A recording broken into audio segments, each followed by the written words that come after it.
Hello and welcome to Back to the Board segment once again. The gentleman next to me has need no introduction, Dilroy Fernando, of course one of the finest referees Sri Lanka ever produced to go into the Asian level refereeing and officiating in the middle. Thanks for joining, Dilroy. Welcome, Saabir. Thank you. What made us to bring Dilroy here is the IRB or World Rugby new laws against the high tackle. The player safety, player welfare comes first because last weekend Dialogue Rugby League actions, 9 yellow cards out of 4 games, Dilroy. So talk about this, why the IRB or the World Rugby has brought this a new change. I don't think we should be surprised, Saabir, because in World Rugby have witnessed in the recent past, when they introduced in November as a trial, there were so many yellow and red cards. Some of the games ended up in having 13 or 14 players on one side, sometimes 14 players each. So time to come, what they're looking at is to minimize the number of head injuries and neck injuries, because it have been really serious injuries. So by introducing this, what they say is zero tolerance on high tackles, and it should be minimum of yellow or red card on a tackle above the shoulder line.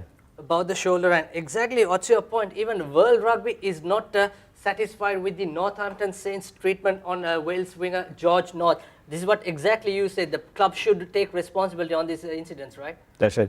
And basically, it should go to the players, the club management, the team, the coaches should tell the players this is how dangerous it is. And also at the same time, players also must understand if they tackle another player, they could receive a tackle the same way. So they should try and be careful when they're going for a tackle. Also, as an attacking player, if you're running with the ball, you need to also be careful of not to duck. Sometimes it happens also, sometimes players duck to avoid the tackle, and then you could get hurt.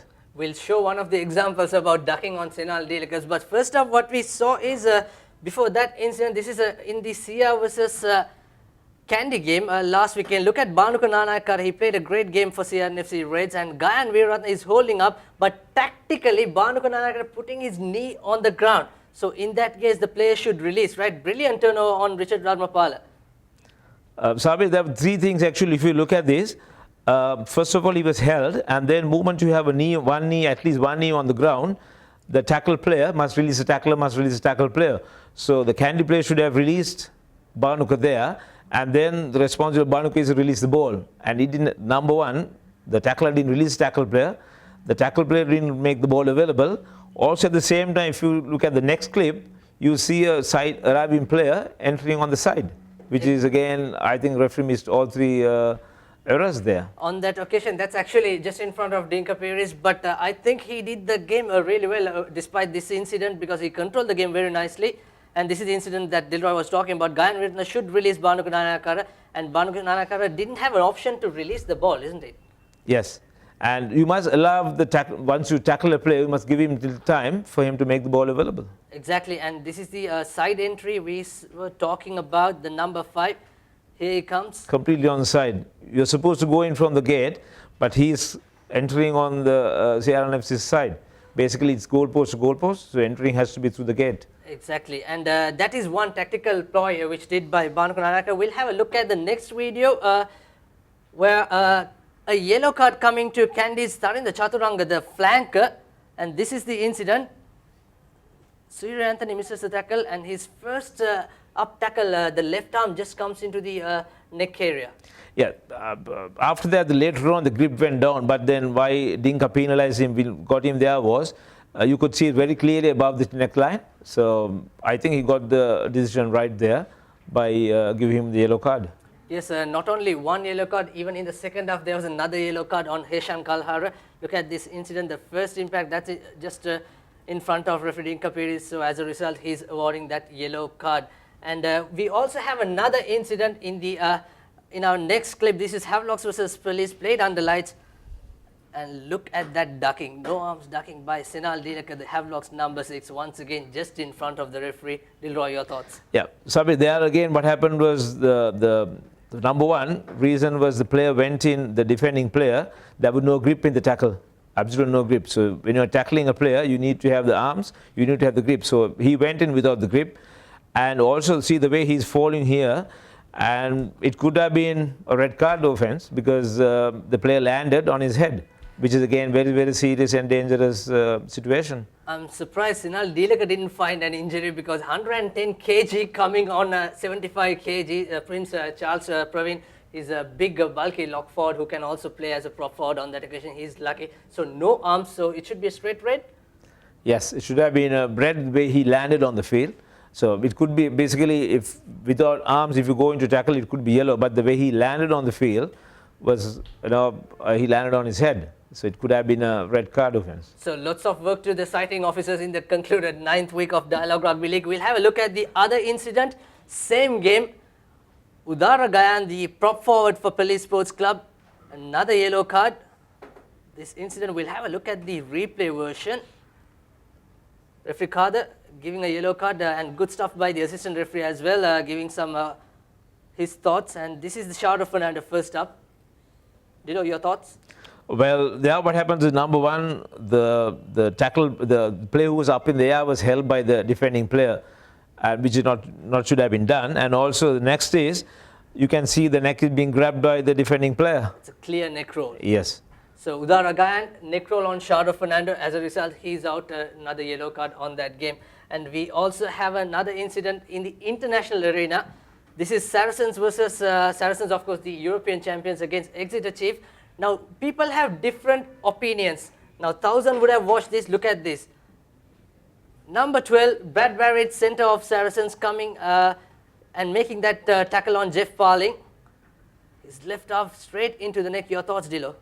Well, we could see how dangerous the tackle is. He goes in, there was no grip, it was basically stiff arm tackle.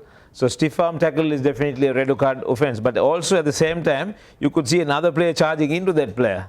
Yes. That again is very serious. Here you can see the number 12 going in with the left arm. So it's stiff arm tackle, and then you could see the next arriving player without any grip or anything, he's just charging into the player.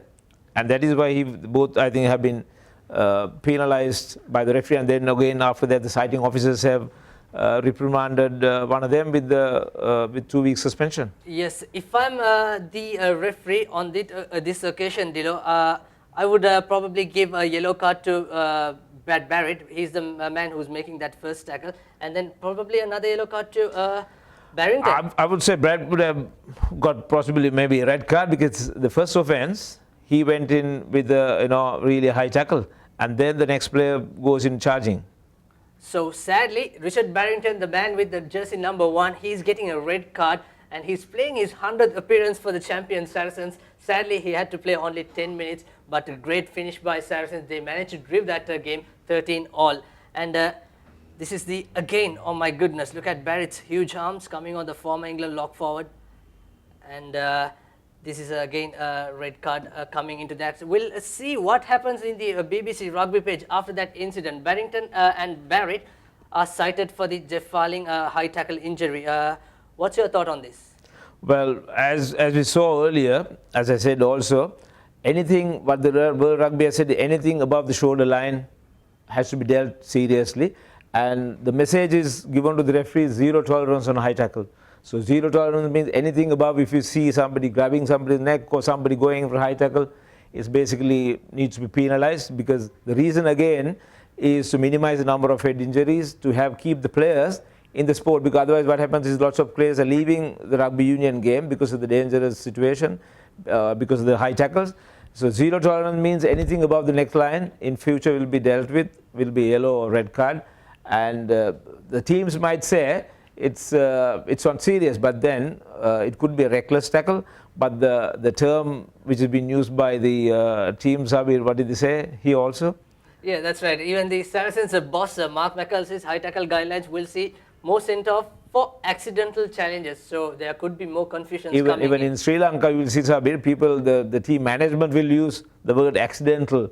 But is it accidental? But when you're going for a tackle, you need to be very careful. You need to be thoughtful of the players who's going to get tackled. Absolutely, because we saw in the under-19 junior Asiad, where our junior Tuskers went to Malaysia, we saw so many neck tackles, we saw so many yellow cards coming in. So I think our school boys also should be going according to International World Rugby guidelines. Yes, because what happens is once they introduce the school, no matter whether it's schools or club rugby, it has to be implemented. And the laws have been very, very clearly laid down by the World Rugby, and they have said zero tolerance. And also, this is the news we found out today morning. The man who got the red card, Richard Barrington, he's not suspended anymore. He can straight away play for the next match because after the sighting, this is the results. And Brad Barrett, who made that initial tackle, has been suspended for 3 weeks. So Barrett did apologize on Twitter to Jeff Parling. This is what make a gentleman after all in the game of rugby. Definitely. And he didn't say, no, I didn't tackle him. His decision was harsh. He said, he's my teammate, we have played together, and he's disappointed he made that tackle. And says he apologized. Absolutely. So this is what you need to do in the all the rugby arena. Barrett on that occasion understand what he did was not right, so he just apologized. And we see so many things happening in Sri Lankan rugby. Sometimes our players say, I gave him a good punch. Yeah, I'm the man. Which is wrong. Again, they must think of the World Rugby's other term. What they say is the player welfare. It's big. I mean, every time if you go for a training program, if you go anywhere, it's earlier used to be player safety, now it's player welfare. So player welfare is paramount. Number one thing what they say is player welfare.